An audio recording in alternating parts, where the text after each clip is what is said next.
तर लोकांना काय वाटतं IVF म्हणजे टेस्ट ट्यूब बेबी, म्हणजे त्या टेस्ट ट्यूबमध्ये बेबी तयार होतं. ते एक गैरसमज होता लोकांचा की बाळ हे पूर्णपणे 9 महिने टेस्ट ट्यूबमध्येच वाढतं किंवा लॅबमध्ये वाढतं आणि अच्छा. आम्ही पूर्ण तयार बाळ त्यांच्यासमोर देणार आहोत. लग्न झाल्यानंतर समजा 2 ते 3 वर्ष एक कपल प्रयत्न करत आहे बाळासाठी आणि तरीसुद्धा त्यांना यश येत नाही आहे, तर मग अशा वेळी त्यांच्यामध्ये नक्कीच काहीतरी प्रॉब्लेम असू शकतो. बाहेरच्या देशामध्ये जे होतं की डिझायनर बेबीज, राईट. तुम्हाला डोळ्याचा रंग कसा हवा, केसांचा रंग कसा हवा, नाक कसं हवं, उंची किती असावी, तर आपल्याकडे डिझायनर बेबीज तुम्ही करता का? कपल होतं, त्यामध्ये हजबंड आर्मीमध्ये कामाला आहेत. त्यांनी सिमेंट सॅम्पल आमच्याकडे फ्रीज करून ठेवलं. ज्यावेळेस ॲक्च्युअल ट्रीटमेंट असते त्यावेळेस त्यांना तिथे प्रेझेंट राहायची गरज नाही. त्यांच्या मिसेसची सायकल होती त्यावेळेस ते ट्रीटमेंट आम्ही ते केलं आणि त्यांना प्रेग्नन्सी आलेली आहे.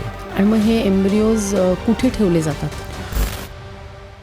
अशी एक सवय जी पुरुषांनी लगेच सोडली पाहिजे. Smoking, drinking. रोज जिम करण्याने पुरुषांची फर्टिलिटी वाढते का? फर्टाईल फिमेलचा जो एज लिमिट जो आहे एक साधारण 25 पासून एक म्हणजे 50-60 पर्यंत नाही मिळू शकत. ते तर लिगली आम्हाला अलाउड पण नाही आहे. एम्ब्रिओ डोनेशन हा प्रकारच आता पूर्णपणे बंद केला आहे गव्हर्नमेंटने. मग आता काय उपाय? मग आता त्याच्यावरती उपाय म्हणजे PCOS असलं तर बाळ होऊ शकतं का? सो अशी काही कपल्स आहेत, खास करून गावाकडची जी कपल्स आहेत, ती स्त्री ज्यावेळेस आमच्याकडे आली होती त्यावेळेस ती आणि तिची आई आली होती.